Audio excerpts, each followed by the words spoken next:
Cerno, une anti-enquête, 20e épisode. Traiteur Josse, sandwich panini. Alors Bernadette, vous allez nous parler l'histoire de Thierry qui tuait les vieilles dames. J'ai pas tout connu Thierry Paul, j'ai connu que Guy Georges. Personnellement ? Oui, mais parce que c'est moi qui ai sauvé la voisine. Non. Dans mon immeuble, 4 rue d'Orsel. Ils étaient deux. Oui, ils étaient deux. Thierry Paulin. Jean-Thierry Mathurin. Il y a eu à une époque toute une série de meurtres. Crime presque de masse. Je me lance dans une enquête. Mais pourquoi ? Ne laissez pas traîner vos grands-mères. Notre société aime les corps jeunes. Oh oui. Il filait ses victimes jusque chez elle. J'espère qu'on va pas se faire choper. C'est peut-être bien la mort.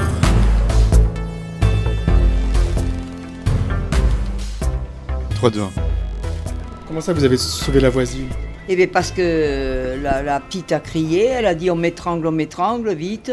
Alors celle d'en face, une dame que je connais en face, elle a appelé tout de suite la police, parce qu'elle a vu qu'il y avait quelque chose qui n'allait pas. Moi je suis sortie, j'ai appelé tout le monde dans mon escalier, tout le monde est sorti, un Anglais du 3e, la gardienne qui est montée. Et alors du coup, Guy Georges, il a foutu le camp, C'est vrai qu'il est rentré derrière elle dans le hall de l'immeuble. Voilà, je me dans le hall souviens, de l'immeuble. il suivait les petites jeunes, lui. Et d'un côté, elle a failli y passer. Grâce à nous, Vous lui avez sauvé la vie. on lui a sauvé la vie. C'est incroyable. Oh ben oui, mais bon, c'est normal. Hein. Alors comment ça va Ouais. Vous allez Vous avez des beaux yeux. Oui, Très beaux yeux. mais j'ai 88 ans, alors C'est quoi ? c'est vieux. C'est le naufrage, comme disait De Gaulle. Vous pensez ? La vieillesse, oui, c'est un naufrage. Ben avant, je faisais la bringue tous les jours. Hein. La bringue. Ah oui. Et on montait sur la butte Montmartre. On sortait du travail, on allait boire un coup là-haut, et ça nous coûtait 10 francs la nuit. Toute la nuit ? Oui. Et on partait travailler le matin à 6 heures. Qu'est-ce que vous faisiez comme travail ? La poste, téléphone. Vous étiez standardiste ? Voilà. Je passais les communications, parce qu'à l'époque, il n'y avait pas de téléphone. On n'était que des femmes. Hein.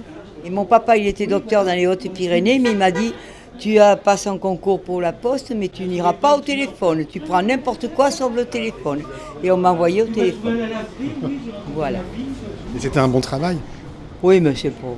On ne gagnait pas des miracles, mais on était heureux, plus heureux que maintenant. Qu'est-ce qui vous rendait heureuse ? Et qu'on pouvait s'amuser, on était jeunes. comme Marie-Paul Bell. Le sexe, il dit. Comme Marie-Paul Bell. Non, Philippe. le sexe, nous, les femmes, à l'époque, on était vierges au mariage. Non, c'était impossible. Vous avez été marié, vous ? Bah oui. J'étais pas amoureuse, mais j'étais mariée. Oh, quelle horreur. Parce que mon premier, il m'a laissé, vierge au mariage, 10 ans. 10 ans se fréquenter sans rien faire. Nous, il fallait qu'on soit vierge au mariage. Bon Bernadette, bonne soirée, vous avez trouvé une bonne cliente là. Hein.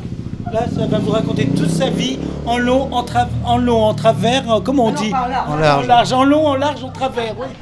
Allez Philippe, bye. Hein.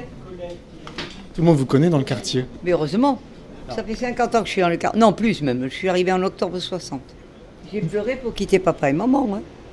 Vous avez grandi dans les Hautes-Pyrénées. Oui, à Lourdes, à côté de Lourdes. C'est pour ça qu'on vous appelle Bernadette. Tout le monde m'appelle Bernadette Soubirou. Donc vous avez pleuré pour venir à Paris. Oui, Vous avez eu cette vie où vous étiez standardiste, oui. marié, mais faisant la... Oui, mais séparée de mon mari. C'est vous qui êtes parti ? Ah oui, moi je garde pas les maris. moi. Est-ce que vous vouliez avoir plusieurs hommes ? Non, je préfère un. J'aime pas plusieurs. Mais quand on n'est pas amoureux, on reste pas avec un homme. Et donc vous faisiez la bringue tous les soirs. Oui, on partait à Montmartre et on avait Dalida qui était avec nous, tout.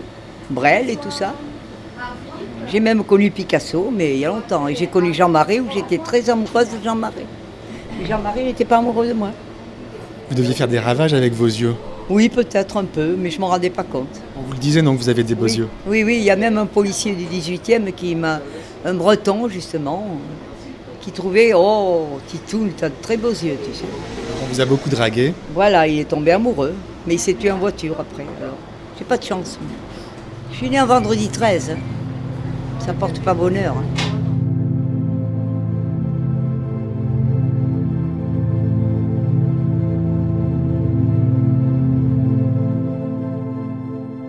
Vous avez vraiment eu beaucoup de malheur.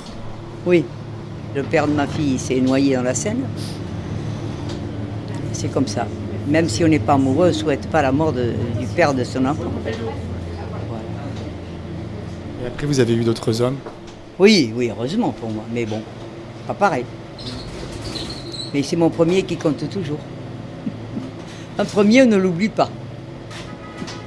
Mais il est mort aussi du cancer, alors. Je ne le vois plus. Ah, vous avez perdu Le tous vos troisième hommes. s'est tué en voiture, le breton, et pas de chance. Vous avez perdu tous vos hommes, vous aussi. Oui, moi, tous mes hommes. C'est comme ça, la vie. Je ne vais pas prendre un petit vieux maintenant. Hein. Non. Et comment vous vous occupez alors maintenant? Eh bien, j'ai des amis, je sors, je me balade, et voilà. Et la bringue, c'est fini? Ah oui, là, c'est terminé. Je ne peux plus faire la bringue. C'était comment ici dans les années 80 alors? Ah, c'était super sympa. Malheureusement, il y avait quand même pas mal de drogue, hein. De cocaïne et surtout de l'héroïne. Hein. On vous mettait la drogue dans le verre. Hein. Vous alliez aux toilettes et puis vous reveniez, attention, il fallait faire très attention. J'ai tenu un café le soir rue Marcadet, au 33. C'était une ancienne tenancière de bordel. Mais vous savez, c'était un drôle de... Elle est morte, paix son âme, mais elle me piquait les pourboires et il tirait dans le bar. Hein. Il fallait qu'on se couche par terre. Comment ça, il tirait? Mais les truands, ils tiraient dans le bar. Mais vous savez, il y avait beaucoup de truands dans le quartier. Hein. Il filait ses victimes jusque chez elles, il les torturait pour leur faire avouer où elles avaient caché leurs économies, et puis il les tuait en les étranglant.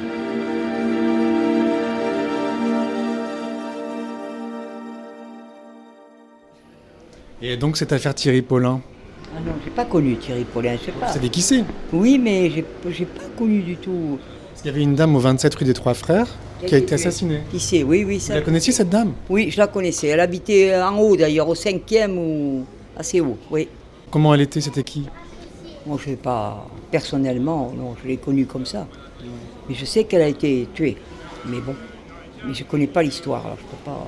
Vous, à l'époque, vous aviez d'autres chats à fouetter. Oui, oui, vous savez, on avait envie de vivre et puis on travaillait dur. Hein. Eh, vous savez, le téléphone, c'était pas facile. Hein. Le 22 Agnières, vous savez, le casque toute la journée, on a eu du boulot. Hein. Vous avez travaillé combien de temps? 10 heures par jour et on travaillait même le dimanche. Hein. Ça nous faisait un peu de fin de mois meilleur. Vous gagniez combien? Oh, 6 800 francs par mois. C'est pas mal. Oui, avec les francs, oui. Maintenant, c'est la même somme, 1150, mais on fait rien. Malheureusement, le pouvoir d'achat, on l'a perdu. Ça, à l'époque, c'était un bon salaire. Oui, moi je trouvais le moyen d'élever mon fils toute seule. Le chien, le chat, et je mettais de l'argent de côté, on allait au restaurant tous les soirs et à Montmartre tous les soirs.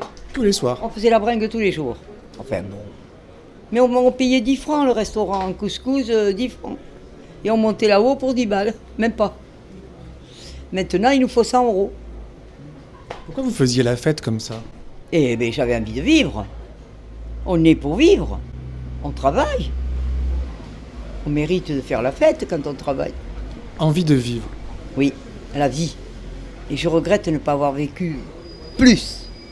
Vous voudriez vivre encore? Ah oui, si j'avais su, j'aurais fait 3 fois. Mais vous êtes vivante. Oui, mais j'aurais fait le tour du monde, j'aurais mis des préservatifs dans mon sac, j'aurais fait le tour du monde et j'aurais vécu.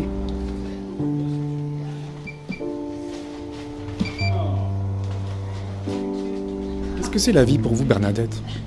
Mais la vie, c'est vivre, s'éclater. Voilà. Mais maintenant, on ne peut plus s'éclater. Quand on est vieux, c'est fini. Oh, vous avez l'air de pas être quelqu'un de triste. Hein, quand même. Oui, mais je suis fatiguée quand même. Qu'est-ce qui vous fatigue? Mais Votre vous corps? savez, j'ai fait 20 km à pied aujourd'hui. Hein. Vous êtes allé où? Et l'église Notre-Dame, vous voyez. Et j'ai été manger la bonne glace Bertillon. Ça, je ne l'ai pas loupé. Et je suis partie au Jardin des Plantes voir mes anciennes collègues. C'est super en fait. Voilà. En fait, vous Et ne vous à laissez pied. pas abattre. Et tout à pied. Pourquoi à pied? Parce que je suis claustrophobe, je ne peux pas prendre les transports. Depuis la mort, que j'ai été reconnaître le père de ma fille à la morgue, là, eh bien, ça m'a donné un choc psychologique. Et du coup, je suis claustrophobe et je ne peux pas prendre les transports. Puis en plus, moi, j'ai vécu le tremblement de terre d'Agadir où il y a eu 20 000 morts. Je suis une rescapée d'Agadir, moi, du Maroc. C'était quand ça? 1960, octobre. Alors, vous savez, hein, on en a vécu des trucs. Et vous vous laissez pas abattre? Parce qu'en fait, Il essaye de me secouer. Oui. J'ai un peu d'énergie encore. Et vous avez le moral? Ça dépend des fois. C'est monsieur Philippe ici qui me redonne le moral. Philippe Josse. Voilà, qui me donne le moral. Comment il fait? Oh ben on rigole, on discute. On blablate quoi. Ben oui, vous savez dans les Pyrénées, le sud-ouest, on est blabla. Et puis on parle au putain con, hein. Ça on aime bien, hein. Vous êtes vulgaire? Non. Vous dites des gros Oh, mots? putain con, c'est pas vulgaire. Ça fait partie de notre vocabulaire.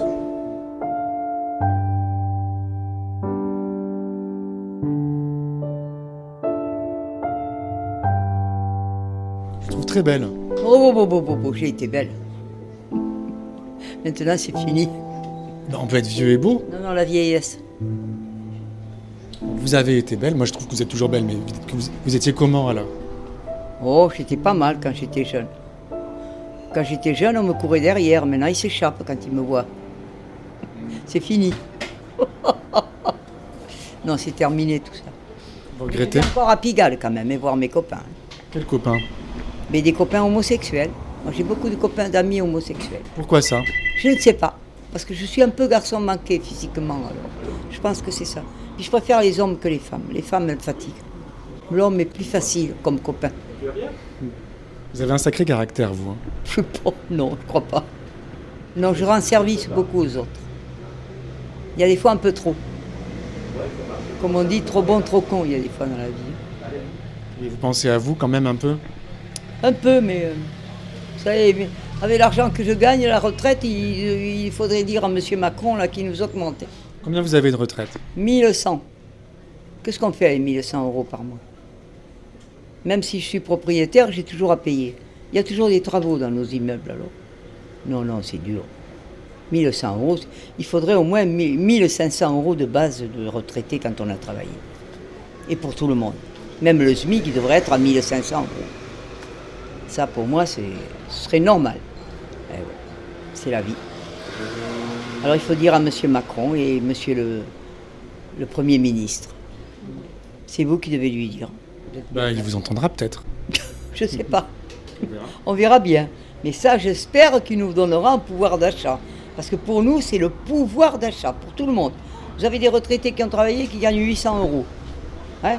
Mais est-ce que c'est normal? Bon, quand vous êtes à deux, mari et femme, ça va, vous avez deux retraites. Mais quand on est tout seul, moi je dis que 1500 euros devraient être obligatoires et pas augmenter la vie. Parce que si la vie augmente, c'est pas la peine. Parce que là, vous avez du mal à joindre les deux bouts. J'ai des découverts, c'est la première fois que ça m'arrive depuis que je suis née, un découvert. Mais bon, j'y ai droit, comme je travaillais à la poste, mais c'est pas normal. Et comme j'ai un petit peu à mon compte, je ne veux pas y toucher. On ne sait jamais, ça paiera mon enterrement, mes obsèques. Vous y pensez à la mort? Ah oui. Qu'avant, j'y pensais pas. Hein. Mais quand on est vieux, on pense à la mort. Hein. Comment vous l'imaginez, la mort? Oh, je me fais brûler, alors pas terrible. Je sais que je deviendrai cendre. Il n'y aura plus rien après? Non. Le paradis, je n'y crois pas, et l'enfer non plus. Je crois qu'on le vit surtout quand on est sur la terre, l'enfer, pas mal.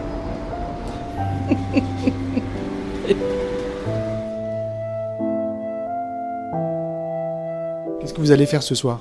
Oh, me doucher et dormir. Vous dormez bien? Et écouter la radio parce que j'ai plus de télé, j'aime pas la télé.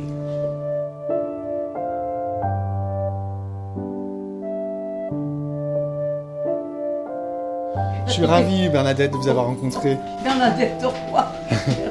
C'est quoi votre vrai prénom? Josette, Ah, comme ma tante. voilà. Au revoir. Au revoir. Vous êtes charmant, vous aussi. Bah merci. Bah, pareil. Oui. Allez. Merci beaucoup. Au revoir. À bientôt. Au revoir, bonne soirée.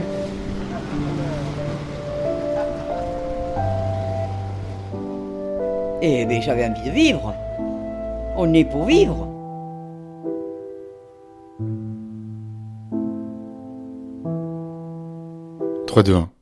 Je viens de recevoir un message de Daniel, la dame qui m'a fait entrer au 27 rue des Trois Frères. Bonjour, je suis Danielle. On s'est rencontrés, on s'est croisés et parlé au 27 rue des Trois Frères, au domicile de Madame Nicodias. Et je vous appelle parce que bon, j'avais des petites infos. C'est vraiment pas grand chose, mais on sait jamais. Et puis je suis allée sur votre site Et j'ai trouvé ça intéressant. Donc voilà, je voulais vous transmettre des petites choses. Voilà, donc si ça vous intéresse, vous me rappelez à ce même numéro. Au revoir. Donc à la suite de son message, je lui ai envoyé un SMS, et voici ce qu'elle me répond. J'ai une bonne nouvelle pour vous, j'ai rencontré les Suisses du 2e, monsieur et madame Lucie. Ils voudraient vous inviter à un apéro lundi soir, donc après-demain. On peut se retrouver chez moi à 18h45 si cela vous convient. Monsieur et madame Lucie, ce sont les gens qui habitent l'appartement où a été tuée madame Miko Diaz, je pense. Donc en gros, on va prendre l'apéro dans un lieu de crime.